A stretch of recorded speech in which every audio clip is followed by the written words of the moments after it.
Hi, and welcome to the podcast and video channels for podcastmybusiness.com.au and contentmadeeasy.com.au. And we have today a guest all the way from Ireland, John Ring. How are you, John? Good, thanks now, Tony. How are you keeping?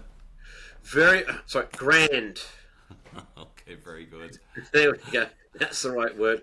Um, so we've got John on because there's lots of people that live in Australia and elsewhere in the world that have entitlements to a pension having lived in the UK for a long time. And lots of people have lived in, I'm going to use the term, Pommyland before for a few years. And there's ways of taking advantage of that. And it might only be a few grand a year or might even be even more of getting access to that money. So what's the first thing up front about the benefit of trying to get that money? Sure, okay. So a lot of people who were previously in the UK don't even know that they're entitled to anything. That's the first thing. So in many cases, you're entitled to money from UK state pension age, which is typically about age 67, in the first place. Now there's some rules around that, which I'll be happy to go into. But then separate to that, then people have an ability for a very limited period of time to maximise their UK state pension up until the 5th of April 2025.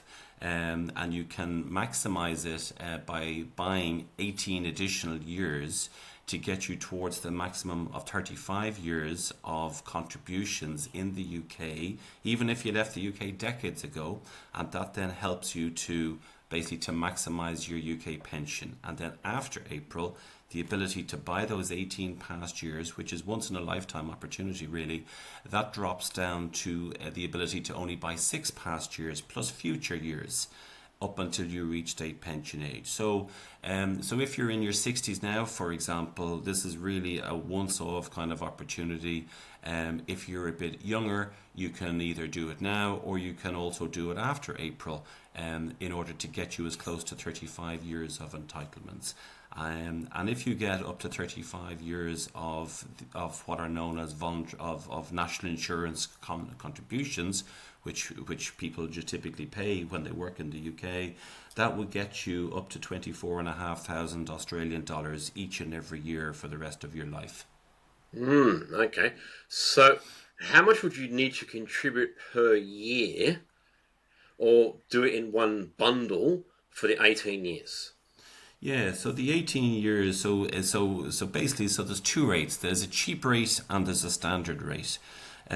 People in the UK all pay the standard rate, and the standard rate is about $1,600 per year, and that's for class 3. So basically, if you left the UK and you came back to Australia and you have not been working, for example, for the last 20 years, if you're minding the kids at home or just raising a family, just that kind of thing, then you're likely to have to pay the standard class 3 rate, which is about $1,600 per year. And you have the ability to buy as many or as few years as you choose to. So this is all voluntary entirely. And the money is paid directly to HMRC, that's His Majesty's Revenue and Customs, so essentially the equivalent of the ATO in the UK.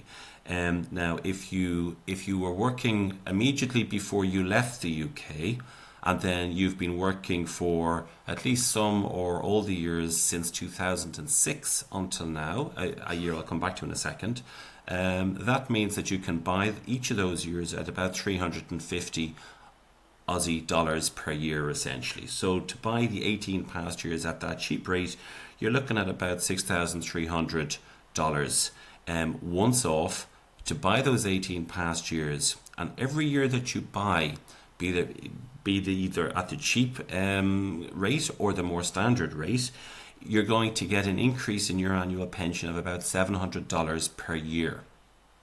So if you have one year, for example, in the UK, you're entitled to $700. If you buy a second year, now you're going to get $1,400 each year, and so on, all the way up to 35 years, which works out to be about $24,500. Okay, so You pay, how much was it per year, the minimum rate? At the cheap rate, it's a little bit under $350. And what's your effective return on that? So again, if you live for a 20-year retirement, you're looking at about a 40 to 1 return. Wow. Okay. And all you have to do is contribute that extra money and you get it automatically. So you buy your extra years, yes. So you buy as many years. So in your case, I think that you mentioned previously, Tony, that you were over in the UK for about 6 years or so. Is that Yeah, right? yeah. Great. Mm. Okay. So let's say that you were over there for 6 years, and do you mind me asking how old you are now? Because that's relevant as well. The time that you mentioned previously. Right. Okay. Okay. Uh, Yeah. so like So I'm if you're closer over, to retirement than not closer to retirement. you're closer to retirement, right? Yeah. Okay. So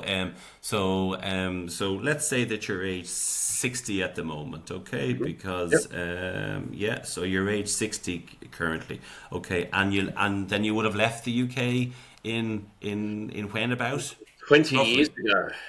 20 years ago. So Yeah. in the 90s or to 2000 ish or Yeah, I was thereabouts. there in 97 till about 2004, 97, 98 to Okay. 2004, roughly. Brilliant. Okay, great. Okay, so that's perfect. So how this works is that the UK state pension system changed in 2016, and they moved from what they had previously to what they have now.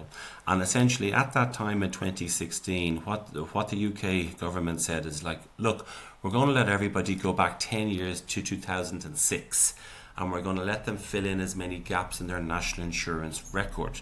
When people work in the UK, they pay national insurance. Kind of everyone thinks it's a tax. It's not. It's a form of social insurance. And there's social insurance agreements with loads of countries around the world, kind of essentially, including with Australia, or at least that there was previously. Now, you left the UK in 2003, sorry, into 2004, I think is what we said, and that's great. So therefore, and then you've been working presumably all the way from '06, kind of all the way up until now That's right. Yeah, in I have my own Australia. business, in fact. So, yeah. Brilliant, brilliant, perfect. So perfect. Okay, great. So as things stand, based on those 6 years which you had in the UK, you would not be entitled to anything as things stand because you need to have what are known as 10 qualifying years to get Mm. anything. Now, if you had worked in Australia prior to April 2001, so let's say if you had 4 years of work in Australia prior to April 2001, that would get you up to 10 years Well, qualifying I was years. working before 2001. So, yes, in Australia. Okay, so therefore, once you reach state pension age of 67, because at your age of 60, your UK state pension age is 67. If you're older, it's 66, and if you're younger, it goes up to 68 essentially. So basically, in your case, if you had been working prior to 2001, then those extra 4 years of work in Australia can be added to your 6 years of UK work, and you would get 6 times 700, which is about $4,200 per year every year from age 67 without you doing anything.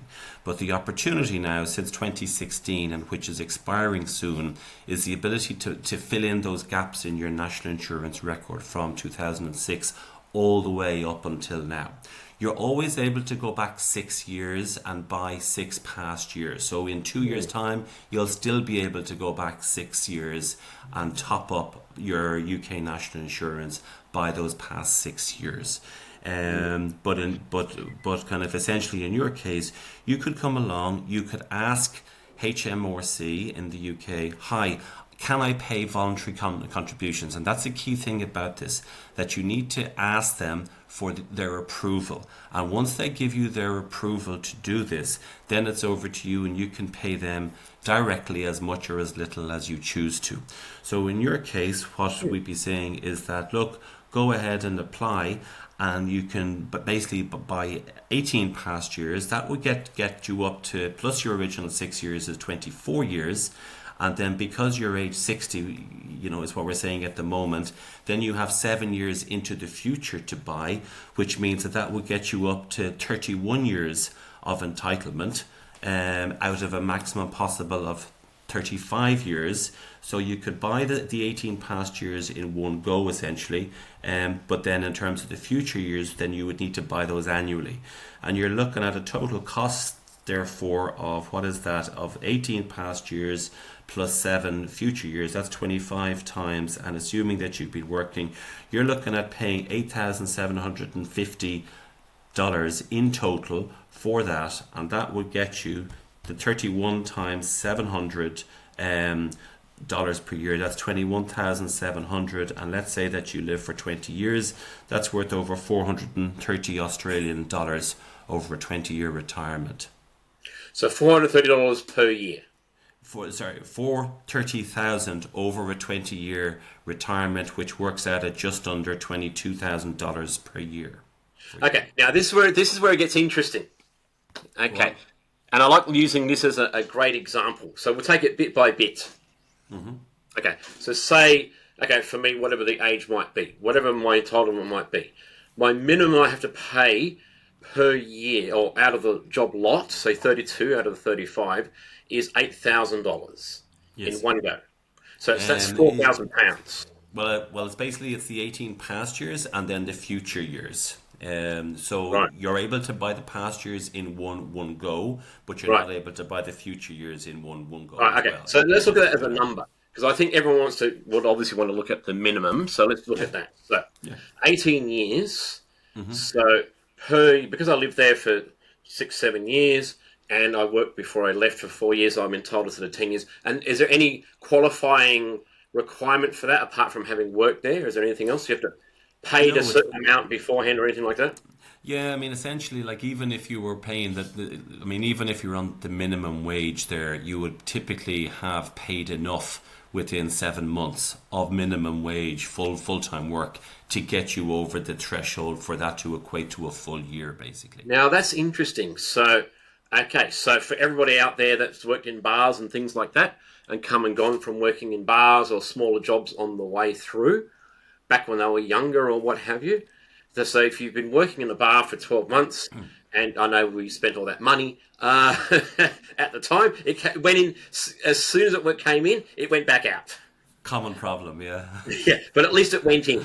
Okay, so they've got a record of that. Don't worry about providing that sort of thing, because the taxation department, or NH, whatever it is in the UK, HMRC, yeah, NH, the Internal Revenue, will know that record of that.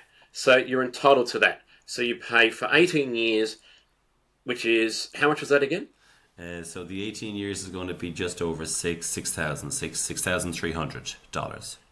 Okay, I'm glad you've done it for dollars instead of pounds, so that's good. So we've made it nice and easy for everyone. So I send them $6,300.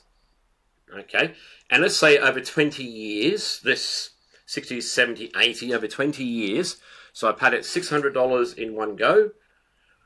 How much do I get back per year from doing that? So you have to add your original 6 as well. So your original 6 plus those 18, which you've just bought, essentially, that's 24 years. Yeah. And each year you have is worth $700 a year. So it's a very simple sum. 24 years times 700. That's $16,800. So we'll call that $17,000 per year. Okay, this we were talking before about this, John, and when things sound too good to be true, we all have a struggle with that. Yes. Okay. So the number one thing that journalists globally have found about this is that everyone thinks it's a complete scam the first time they hear about it. If you read the Financial Times, this has been mentioned in the past in the Sydney Morning Herald, all the journalists think it's a complete scam the first time they've heard about it. Okay, right. Well, this is run by the government. Yes. It's a British government scheme. You submit the details. Now, yourself and your business can help people that have something probably a bit more complicated. Mine seems to be, I'm using the word seems to be straightforward, because with government, nothing ever seems to be as straightforward as we think, right? So it's straightforward. I pay the equivalent amount, 8,000. Let's just make it round numbers, 8,000, and I get back when I retire in 10 years or whatever it might actually be. I get $17,000 Yeah. back from the British government, Yeah. and I've paid $800 to get 17,000 back. You've paid Not per year. 8,000. I'm looking at per year. Per Yeah. year, Yeah. 800 per year to get 17,000 back per year. Yeah, so your break even is about 6-7 months essentially to get your money back essentially. Now, one thing you do have to take into account is the age pension in Australia, which is means tested. As it is anyway. So obviously a lot of people are going to have their super, and then the age pension is means tested. And you can lose up to a chunk of your age pension entitlement because you're getting this extra money in from a foreign pension essentially. But worst case, you will lose up to 40% of your age pension by doing this. But even again, if you do the maths on this, it still makes an enormous amount of sense to do it. Because again, just depending on your circumstances, you may or may not be entitled to the age pension anyway, because of your means currently.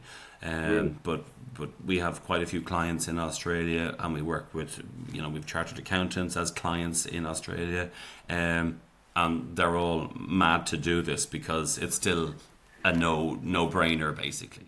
Yeah, that's exactly right. It is. So what sort of services do you offer? XtraPension.com. Sure. What do you actually offer? Sure. So we're not financial advisors. We're not entitled to give advice, and we're not entitled to hold funds from clients. What we do is basically act as UK state pension experts, and we're a team of 25, and we help people globally.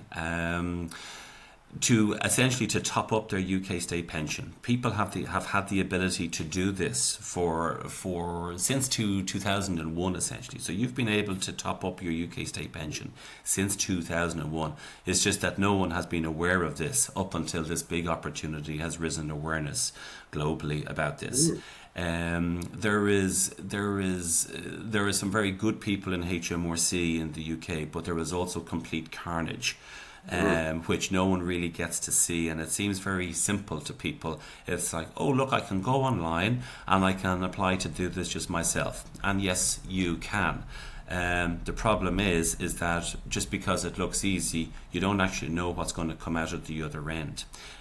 So we have cases where people have been given the authorization to buy the cheap rate, they have paid their money over to HMRC, they then get a letter back from HMRC saying, sorry, the first letter that we told you was wrong, and now you need to pay the higher rate. And the second, the letter which they've sent was in itself wrong, as an example. So there is an enormous amount of carnage and chaos that we simply see at HMRC. So our job is to apply on behalf of people, and we do it on a no-win, no-fee basis. So therefore, if you're not entitled to top up your UK state pension, we give you a refund of what you'll have paid us up until that point. Our total charge is $1,500, and it's done by credit card as well, so people are very safe in that sense as well. And essentially our job is to get them a positive answer, and if the wrong answer comes back, then we appeal it on behalf of people. If there's still a wrong answer, we do a statutory review with HMRC to make sure that we get them the right answer. Now, one thing to note is that just yesterday, actually on Monday, at the start of March, HMRC announced that they were softening the deadline of the 5th of April 2025. Now, what does that mean? It means that if you go to a particular link, and I'll give you that link in just a second, that essentially that once you register your name and your number, you will still not lose out on the ability to buy those 18 past years after the deadline has passed. So if you're interested in doing this, the most critical thing that you can do first off while you sort yourself out, and I'll give you the link there. It's xpen.uk/callback, and if you go there, that will direct you through to the main government site essentially in the UK and the particular page on there. So xpen.uk/callback. And just register just your name and your number, your full phone number, as simply as that, and that will get you in a phone call from HMRC over the next 8 weeks period. So it's a way for them to manage the phone lines, which are chock-a-block at the moment, and by doing that, then you will not lose out essentially on the ability to buy those 18 past years, is what you John, said. thank you, because I was going to ask you that exact question. Because I know how government works. Generally, if you're in the queue, Correct. You're in the queue. They won't Correct. kick you out of the queue, and they won't say, "Oh no, you're still in the queue." We go, "I'm in the queue."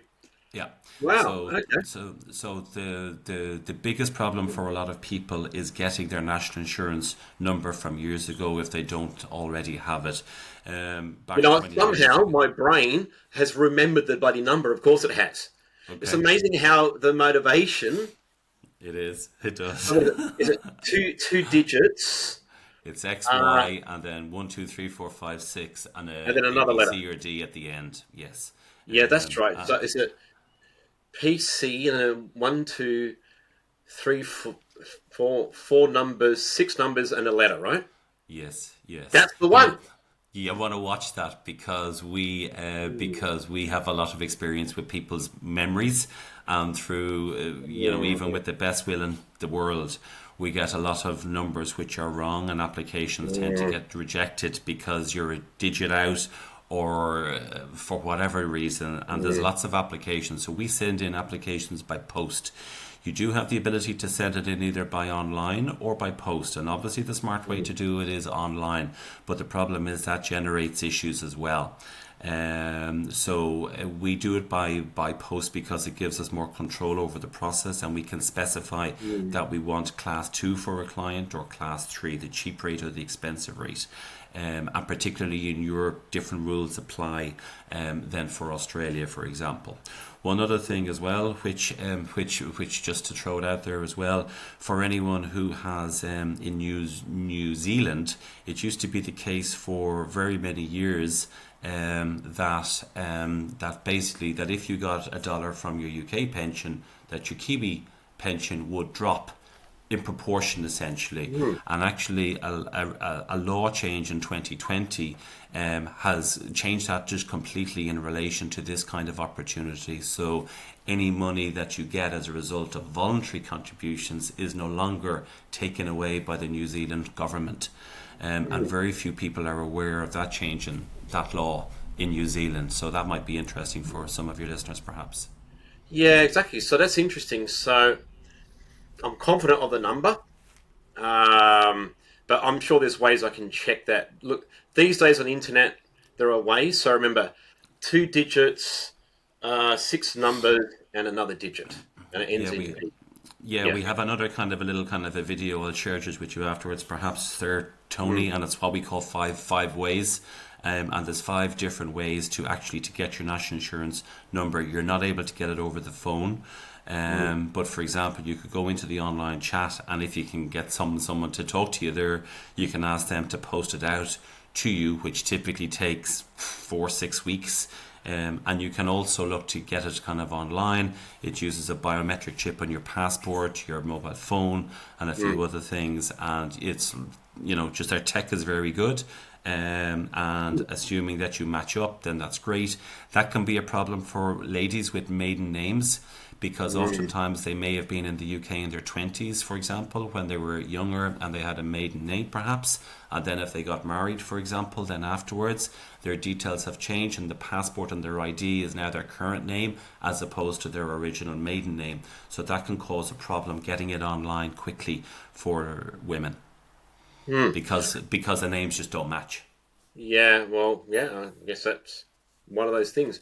All right, well, you know what, John, you've got me motivated. I'm going to race out and have a look at this. I recommend everybody does. And look, the best thing is that if you can find that number, give John a ring. Get it, John Ring. So look, I have kissed the Blarney Stone, so that's my excuse.